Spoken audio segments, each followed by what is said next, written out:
Thank you so much for joining us on It's Time today. We are your hosts. I'm Lindsley Donnelly, your citizen scientist and your longevity expert for midlife women. And I'm Dr. Jen Wagner, physician and holistic performance expert. Welcome to It's Time, powered by Prosper.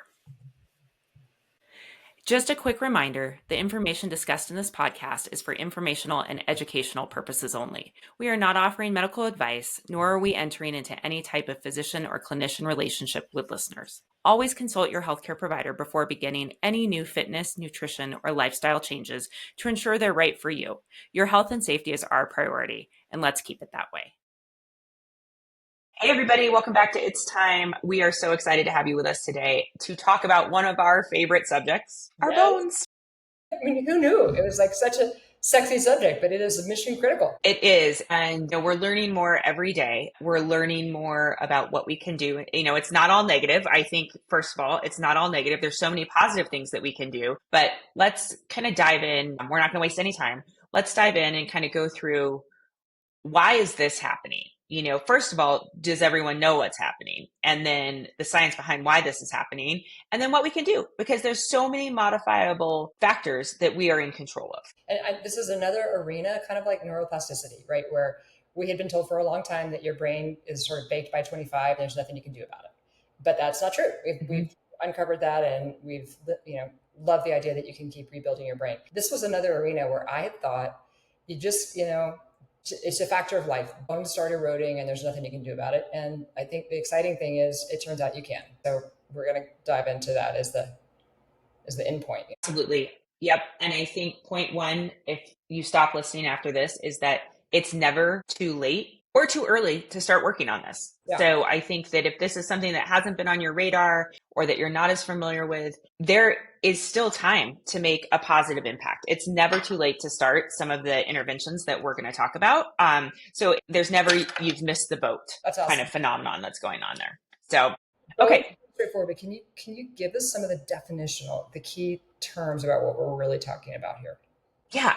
So bone density is basically exactly what it sounds like. It's how strong are our bones. We measure that usually most standardly through a DEXA scan, and we're going to talk about that more later on, but that's how we measure it. And we are concerned about it because of when our bones get weak, obviously it's our support system. And so our whole body gets weak. We can't support our muscles. We can't support our ligaments. We can't support our joints. We lose mobility. And all of these things kind of have a compounding effect on our ability to live healthy. Then we also, on top of that, run the risk of breaking a bone or having a fracture. And most of the time in older age, we see that hip or spine. And so that's why we really concentrate around the bone density in those two areas, because of the morbidity. And what I mean by morbidity is the hip fracture itself isn't often fatal. Sometimes it can be, but the loss of mobility and the complications from having a hip fracture often lead to an earlier death. Yeah. And so it's really important that we maintain our bone density as we age. So our bones are constantly turning over, and that's called remodeling. And that's really important. It's a physiologic process. It's happened all of our lives. It's how our bones actually get stronger. And so we have two types of cells that kind of compete against each other. So we have these osteoclasts, which break down bone. They resorb bone. And that's really important because some bone's not as great as other bone. And that's also how we control some of our calcium homeostasis. So it can break down bone and release some calcium if we need it, et cetera. And then we have our osteoblasts that come back in and rebuild the bone. And so it's this constant remodeling cycle that keeps our bones strong and healthy. Okay, what happens? Yeah. I think that's a huge point. I don't think everybody knows that bones are living tissue. You just think you have a skeleton and you're just done. But what you're actually saying is it's rebuilding itself all the time, just like your skin and your hair and your organs. Right. Your bone structure is rebuilding and remodeling, which is why you have the opportunity to impact it positively. Right. And we think about this with our muscles all the time, that we exercise to give our muscles a stress, which causes the signal in recovery to get stronger, right? We actually break our muscles down a little bit in the action of exercise to then in the active recovery, our bodies go back and build our muscles stronger. The same thing happens with our bones. Our bones like stress. They like that stress. It increases this remodeling cascade and our bones end up stronger at the end. And so we need both of those processes to happen for our bones to get stronger. And so this remodeling process is very balanced in our premenopausal years.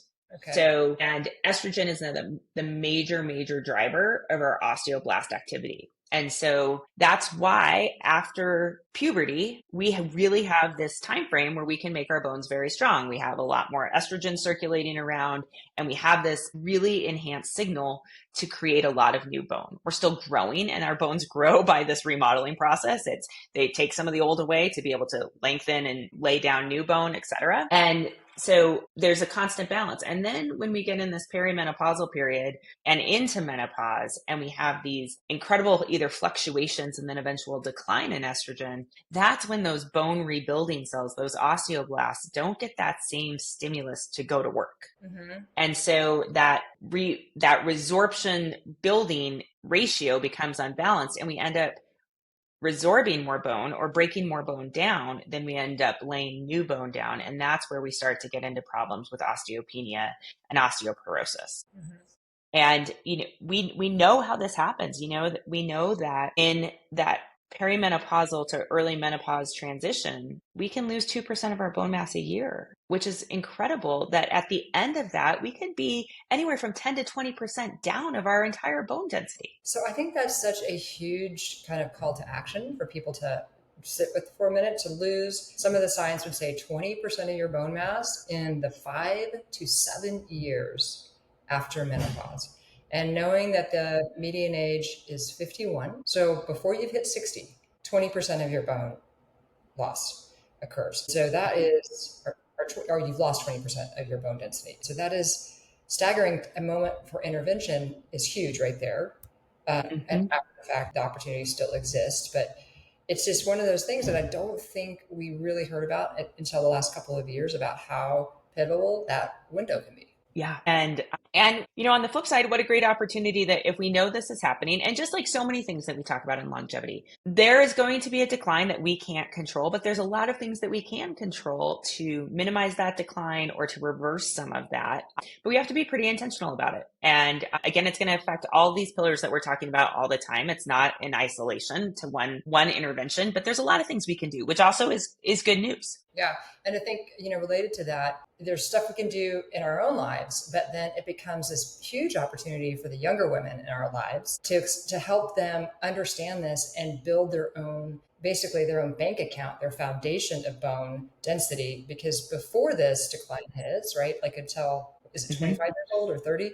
You can be building this bigger base so that once you start to have the erosion, it's off of a bigger base. And so that's, we're still trying to get that message across with our daughters, but any opportunity to drive that point home is big. And absolutely. And I also think, having an awareness about the cultural impact that can occur for bone density. So there are ethnic differences in the rates of osteoporosis and osteopenia and fracture. There are cultural differences in diet and lifestyle exposure and expectations that can all play into this. And so, this can affect women of different backgrounds very differently. And so I think that's important to note as well. And back to what you said about the younger generations and our daughters, and, as usual, our ability to kind of create this bank and this security account, security blanket is often in a time where we're not even in tune with this happening. And I think we have to be cognizant, as society still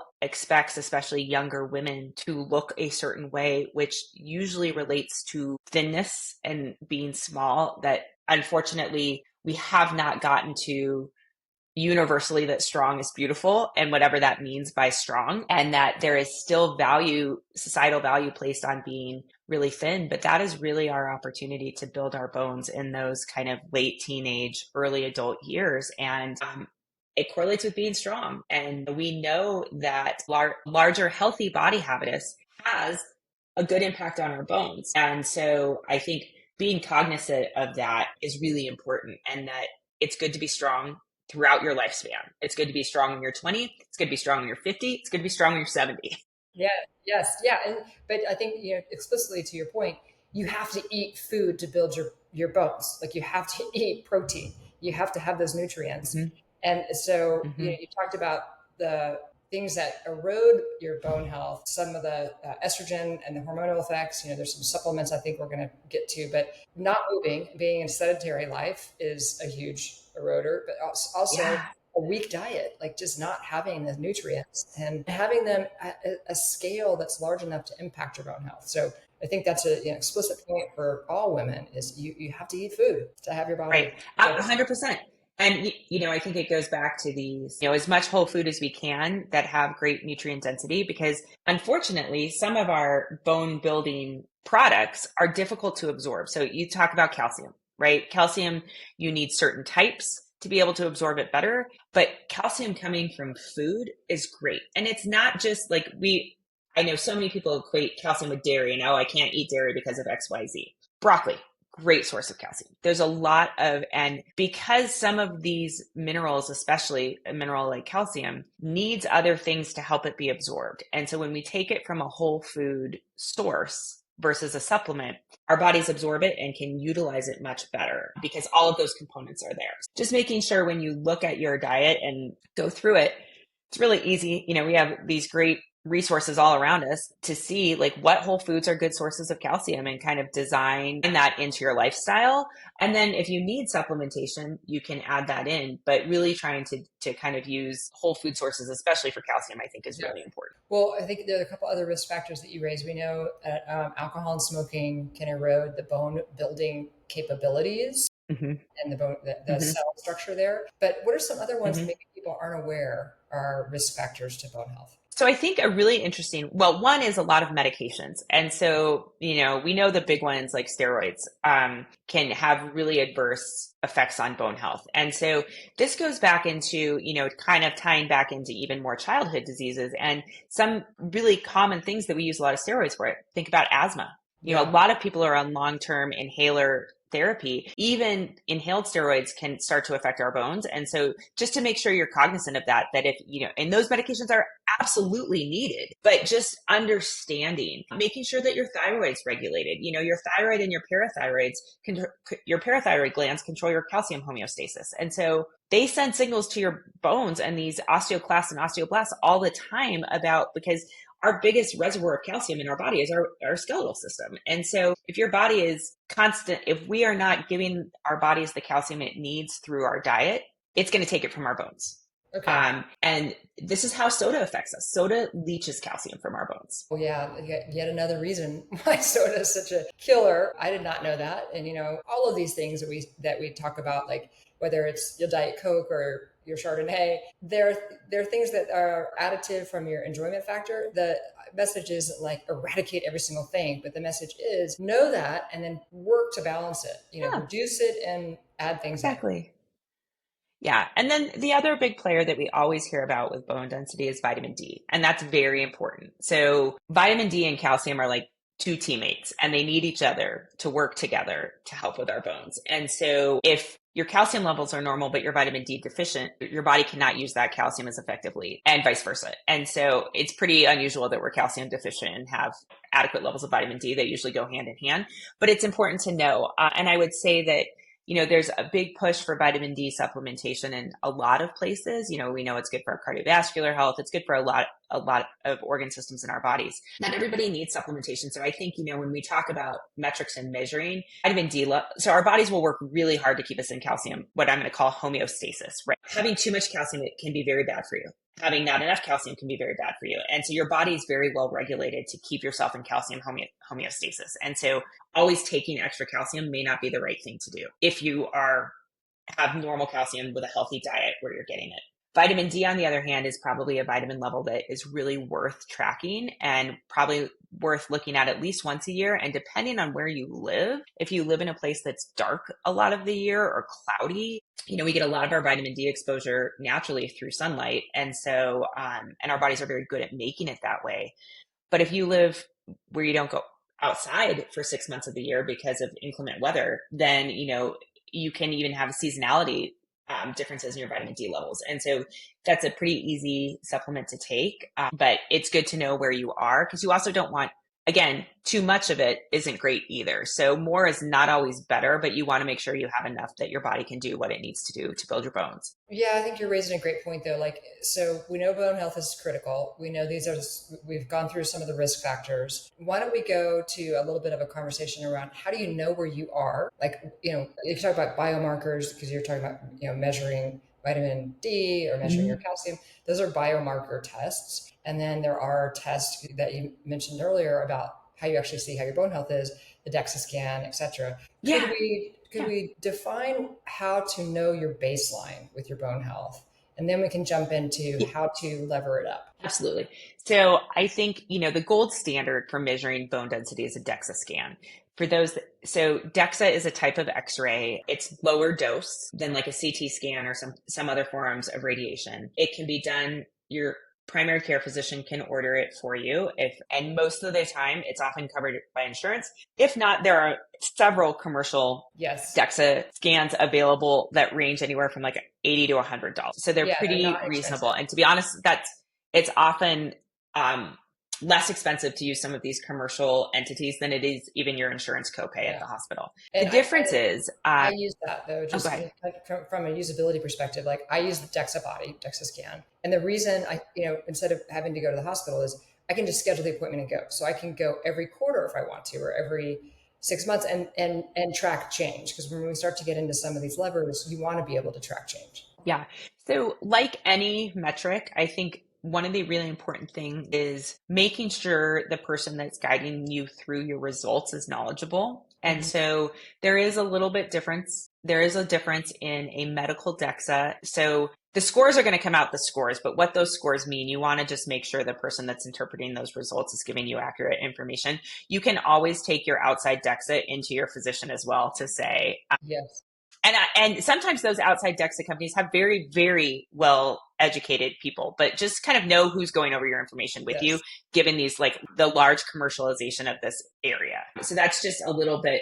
And I would say that across things, now that you can get labs everywhere commercially, like know where the advice is coming from and make sure it's applicable to you. So, but anyway, DEXA scan, pretty simple. You go and lay on a table. It's not claustrophobic. There's a small little arm that comes over and basically just scans you from your head to your toes. If you're having one at the hospital, sometimes they just do your lumbar spine, which is your lower spine, and your hips, because that's where we are really looking for the difference in bone density. And why do we look at those two areas? We probably should have mentioned this before. We have two different types of bone in our body. We have what's called trabecular bone, which if you think about it, is kind of this network, almost mesh of bones with these spindles.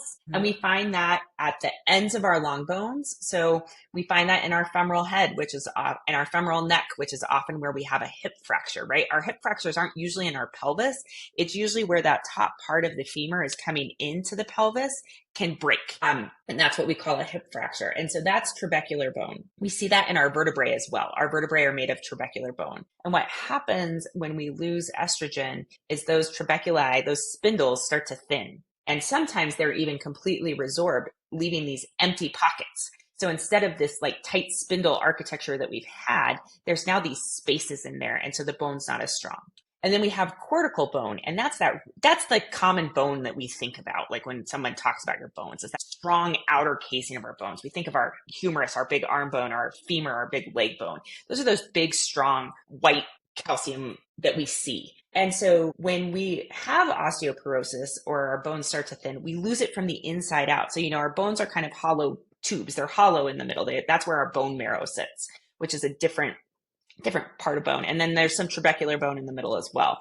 But that cortical bone thins from the inside out, which is why we need x-ray and things like that to kind of look and see what's happening. Like, is it thinning from the inside out, and what's happening to these trabeculae inside of our bones, which is why we use an x-ray tool to look at our bone density. But yeah, so you're going to go and you're going to lay on this table, and it's going to scan you, and it's going to look at your bones. And depending on the type of scan, you're either going to get your hips and your lumbar spine, or the more commercial entities can often do your whole body. So they're going to look at your bones from head to toe.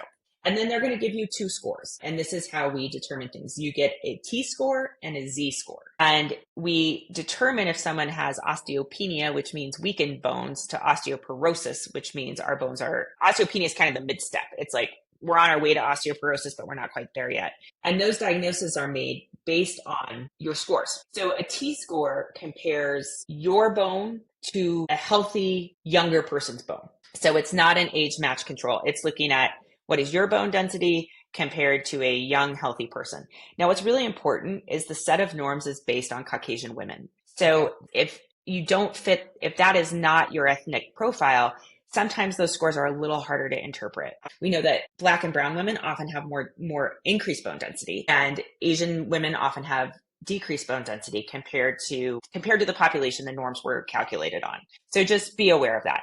And then we have something called a Z-score. And a Z-score is the standard deviation above or below an age, gender, and ethnic match control. Is there also a size? Like, is it like height and weight segmented as well? Or is it like just generic gender and it's pretty generic. Okay. Yeah, it's pretty generic. Knowing that people that tend to weigh more tend to have better bone density, depending on, again, but that can be impacted by all the lifestyle factors too. If you're carrying around a high amount of body fat because you have a really terrible diet and you're a smoker and drink a lot of alcohol, probably that increased weight stimulating your bones is going to be discredited by those lifestyle factors. Okay. So you have the T-score and the Z-score. I mean, selfishly, I'd be looking at my T-score. Like, that's what I care about most. You don't necessarily want to be compared against people that are older like I am. But what is like a good average and a red flag range? So it comes in like positive 2.5 to 1.51, yes. Like 0 that you're there. So we start to worry when you are in the negatives. So if you're on the positive side, your bones are pretty healthy. We start to worry when you get into these negative T-scores, right? So normal is a T-score above -1. When you're -1 to -2, 2.5, we worry that your bones are showing signs of weakness. Yeah. And then when you're below -2.5 is when you can carry a diagnosis of osteoporosis. Okay. And that is important because it's going to dictate kind of the intensity of therapy required, right? When we get full-blown osteoporosis, that's when we start to needing to be a little more in our physical intervention and might need to start reaching for some pharmacological intervention, right? Because when we think about bones and how we rebuild them, we talked about the stress, right? But if you have something, kind of take it like if you take a couple of twigs, right? And if you have a younger, healthier twig, it has some bendability, right? It's pliable a little bit and it can withstand that stress of, I'm going to take this sapling and bend it, and it bends and it comes back into a shape and it doesn't snap. Versus if we take a stick that has been really desiccated and dried out and lost that strength, when we bend it, it just snaps. And so I think that's why it's important, especially as we age, to have these baselines, that if you are surprised that you have full-blown osteoporosis, jumping into doing plyometrics might be dangerous for you at first, right? So it's like not all of these lifestyle interventions might be appropriate for someone whose bones have gotten to that point. We might have to start from a different way. Doesn't mean we can't improve it. Doesn't mean we eventually can't get to those things, and they're still not lifestyle interventions, but it's different than saying someone whose T-score is 2, go jump around, right? We're not as worried about that. Your bones are at a place that they can tolerate that and benefit from it, versus if we're at the other end and we're really worried, we might need a pharmacological agent. We might need some other help to get our bones back to a place that they can tolerate that physical stress that we know is so good for them. Yeah. Okay. So if we go and get our baselines and we do biomarkers, like that's done with blood tests or maybe even urine and saliva tests if there's some hormonal biomarkers. So that's one component to the baseline. The second component is get the DEXA score and just understand where you are with your T-score and your Z-score. And then that's a starting point. And assuming you're in a relatively solid, starting point, what are the kind of main actions? If you're like, here's my checklist. These are the 6, 7, 8 things, that you can do to maintain and build, improve your bone health. Yeah. So I think, and we hear this all the time, resistance training. So I think the research has shown, and it's shown repeatedly, that is probably the most effective intervention for our bones. That being said, we need some aerobic activity in there as well. So the combination of resistance training and aerobic activity. I think the question then becomes, what does resistance training truly mean? Yeah. And how do I access that? So There are things like plyometrics, which is jumping, and we can use plyometrics in different ways. Sometimes we're using it for building our muscles and maybe building power. And that's when we are doing rebound plyometrics. So we're jumping off something, landing and jumping back up. And that's really great for explosive power and building muscle. For bone, we actually want that impact of landing. And so if we're working on building bone, I'm not so worried about the rebound back up. I want to land somewhat forcefully to have that impact. When we look at people who have great bone density, they've done high impact exercise for a long time. So that can be jogging, that stimulus of jogging. And it tends to be more than just a walk, but even now walking with a weighted vest on can add that extra impact with those foot straps. Yeah. Our bones also really like multi-directional force. So they like to be, so if you think about how our ligaments connect our muscles to our bones, the bone likes to be pulled in different directions. So moving in different directions is really important as well. And then just that time under tension. So using that resistance training. Yeah. And so, weightlifting. Because I think some of the practical ways people can do this, if they're not going to go to the gym and lift a bunch of heavy weights, which we would say we wish everybody had time to do, is to literally jump off a step on your staircase. Like just jump 20 times. Mm-hmm. We'll do some of that work. I know you talked about the weighted vest, which is getting a lot of play in the media.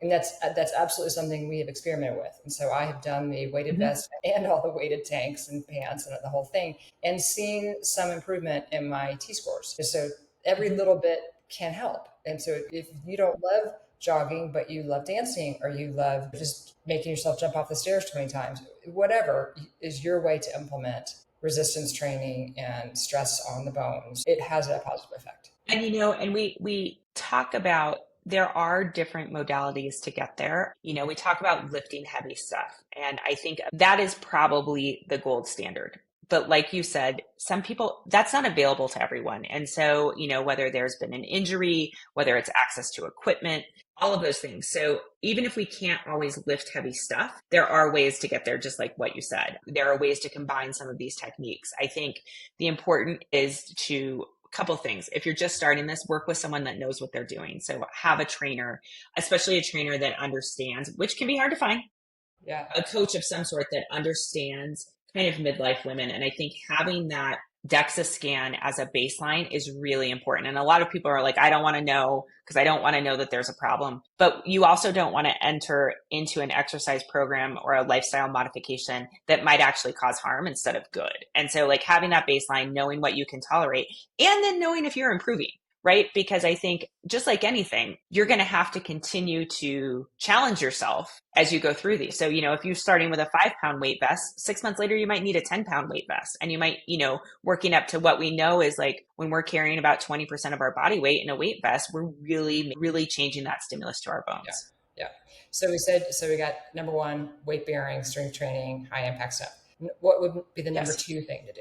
So I think, we've already talked about it before. So I think, there Pilates and yoga, a lot of people, there's controversy on how effective those are. I think if that is your form of exercise, again, making that is really good for more mobility. It probably doesn't have we don't see the same research coming on that those are great bone building interventions, but they're great for mobility and balance. And so they can work really well with resistance training, because you want to be able to have balance when you land from jumping, right? You don't want to lose your balance and increase your fall risk. And so I think all of these things play into a healthy lifestyle. I think number two is, diet, really paying attention to creating, having whole foods. Protein, having adequate protein intake, and that adequate calcium, vitamin D intake from food sources or vitamin D, food and sunlight, and also monitoring that. And I think with that, making sure your thyroid health and your parathyroid health is also optimized, because that's going to work against you. Yeah. I did not realize, I always think of protein for muscle. And so I've always been preaching that to, our kids and everybody around us, and when we work with midlife women. But I did not realize that your bone was 50% protein as well. It's a huge component of bone, because you hear about calcium and you hear about vitamin D and magnesium. Protein, yes, muscle, but protein also, yes, bones. You need it for that as well. Yeah. And vitamin K. And, I think it's important to remember, if you're supplementing vitamin D and vitamin K, Those are fat soluble vitamins you need to take. Like they're going to be absorbed better with food, especially with some fat, because they need that to be able to be absorbed. So just be conscious of how you're taking your supplements and what you're taking them with. And magnesium. So all of these things that help our bodies, and other, we talk about using magnesium for sleep and all these other things. They all are helpful for our bones as well. Okay, so you've listed a couple of supplements, and maybe we just recount them right here so they're all in one spot and make sure I've caught them. You've said calcium, vitamin D, vitamin K, and magnesium are kind of the suite of supplements to just gut check for in your whole foods first, and then potentially with supplementation when you're thinking bone health. Yeah. Yep. And then I think, the third thing we talk about is hormones, right? This is a problem for midlife women, predominantly caused by our lack of estrogen or our declining levels of estrogen. And so if hormone therapy is an option that you're interested in, this is, again, a place where we see great benefit from systemic estrogen. So, not systemic estrogen is not an option for all people. It's a very personalized conversation that you need to have, but this is a place where hormone therapy can make a big difference for people. And so if you have that DEXA and you're worried about your bones, that's an important thing to talk about with your physician. And one of the things I think we've heard from a number of the folks we've had an opportunity to talk with about hormone therapy is that it's not too late. That's another one of those mythologies where we had heard, if you haven't done it within X amount of years after menopause and before 60, then you miss the boat. And what we're learning now is, just like neuroplasticity, just like bone building, that is not true. So talk to your professional, talk to your doctor, but it's not too late. If you have a bone health issue and you're concerned and hormones are potentially a positive intervention, talk to your doctor. And I think that kind of goes into, a lot of midlife women before we don't sometimes connect the dots between some of our aches and pains that we're experiencing in this age range with our hormones. And so, women start to express that they're having more joint pain and that they're having some aches and pains that they haven't had previously. And some of that can be hormonally related too, whether that is changes in the strength of our bones when our muscles and tendons are pulling on them, or just even the inflammatory response. So, but that can be another kind of warning, not even warning sign, but another symptom of menopause that we don't think about very often that can be related to our bones, and that estrogen can do amazing things to help turn around. Yeah. If estrogen's not an option, and I don't want to get too in the weeds on some of these other things, but there are different medications that are specifically target bone resorption and osteoclast activity. And so, those are the bisphosphonates and some other categories of medications that you can talk to your doctor about. Again, those are going to be usually prescribed to women that are more in that severe osteopenia, beginning osteoporosis categories, because there are side effects of those medications and they can be difficult for some women to take. And then we have the selective estrogen receptor modulators, which some women are put on after cancer therapy, or can be they can be for women that can't take estrogen, these drugs that are designed to bind to certain specific estrogen receptors and not others, to not have a total systemic estrogen effect, but to target certain areas. And so those can be options for women that can't take systemic steroids. That's good to know. As well. I'm sorry, not steroids, systemic estrogen. Yeah. Well, and then we've talked about the risk factors. So it's like, the avoid category is alcohol, smoking, sodas, and underfed type of, ultra low calorie diets, chronic stress. I mean, these are all things we know to avoid for other reasons as well. But if you're got a red flag on bone density, maybe you pick a category that you might be active in here and try to change that lever. Yeah. And I think stress and sleep sometimes we don't equate that to our bone density. It's a little bit easier to connect the dots between alcohol and smoking and some of these poor diet, but stress and lack of sleep is really important. And the way that works is cortisol is a steroid, right? So it's doing the same things that taking exogenous steroids can do. And so when our levels of cortisol are chronically high, that has a negative impact on our bones long-term. And so, making sure that you are doing practices to lower your stress, that you are prioritizing sleep to help lower those cortisol levels, and even timing your diet and exercise during the day to help, not live at this constantly revved up state is really important to our bone health. I do love how all these different things we talk about just help you across the board. It's like, okay, Yeah, so that helps right? on bone health too. Great. Get to pick it up.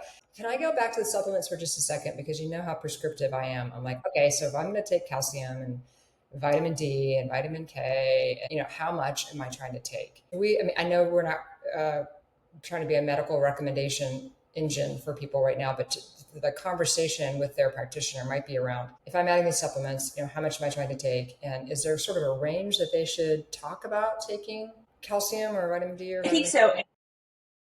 Well, one is, I think it's also important to know, are there any problems? Like, it's all going to be related. So we shoot for like 1,000 milligrams of calcium a day. And again, much better to get our calcium in whole foods just from an absorption standpoint.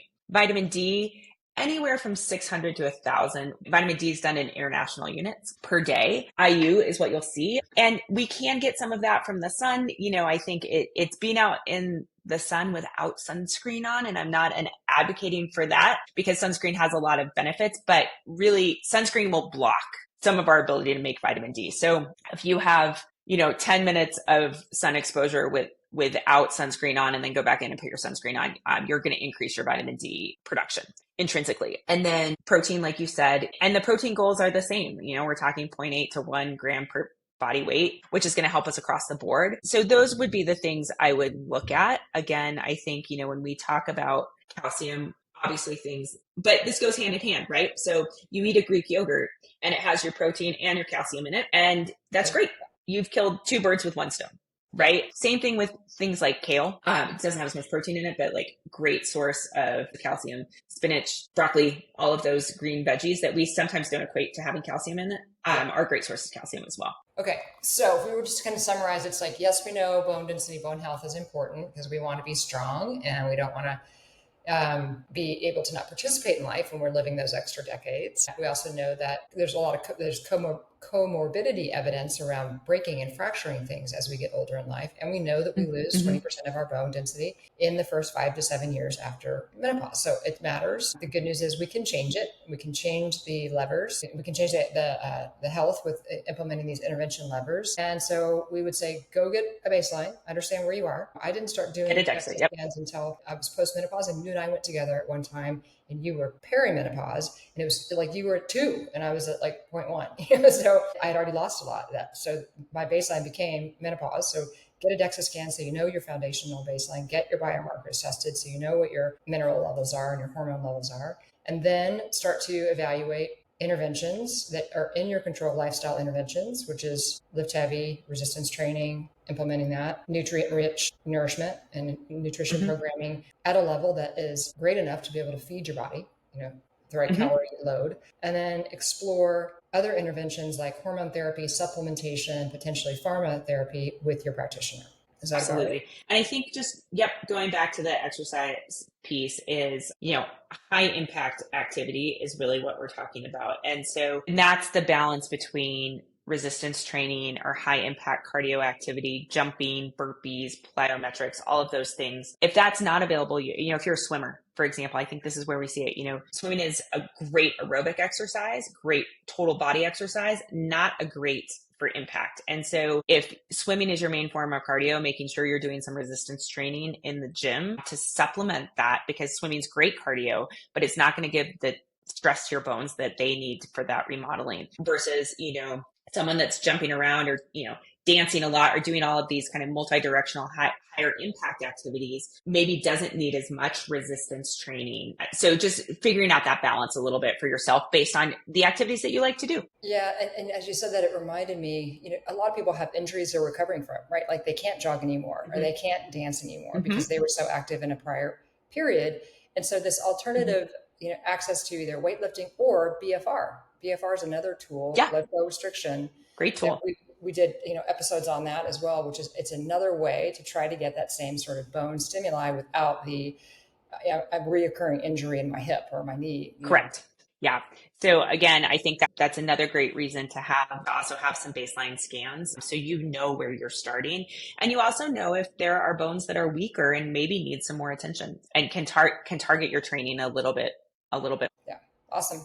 Well, thank you, Dr. Jen. Thank you for taking us through this super critical lever of thrival, being able to have our bone structure in Right. place. Love it. And thank you for sharing, because it's never too late. And I think that it's never too early to start working on our bones, and it's never too late to start working on our bones. And so I think that's pivotal, that like, that's not a point in time where you've missed the Yeah. boat. And so Yeah.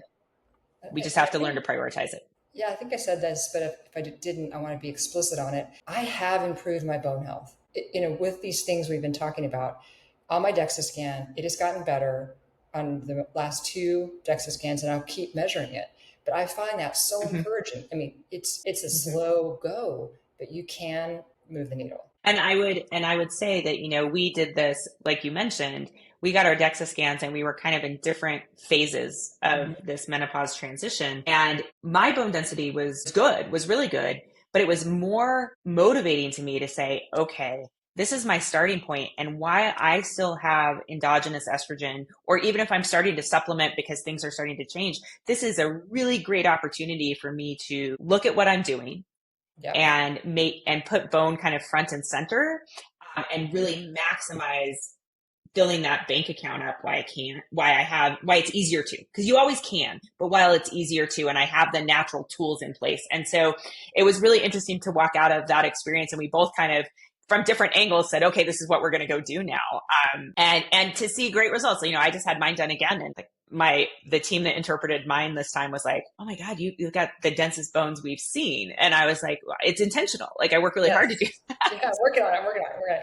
Yeah, and then if there's the data point to take away to talk to our girls, I was just reminded of it, which is 90% of your bone bank you build before you're 20, which makes it really opportunistic high school girls, college girls to do the weightlifting, to do the jumping around. And if that's a way to kind of help motivate the younger women in our lives to dive into this one. Absolutely. And I think, it goes back, one last caveat, and then I know we need to let everybody go here, is when we are talking to younger girls, the importance of this idea of what a healthy body image is. And I think, going back to the menstrual cycle is a great predictor of that. And now, granted, not everyone has completely regular menstrual cycles, but that having a regular menstrual cycle is really indicative that your body systems are functioning, and that your body has enough nourishment on board, enough strength on board, all of these things to support a natural menstrual cycle. So bones go along with that. And so we worry about, young athletes who have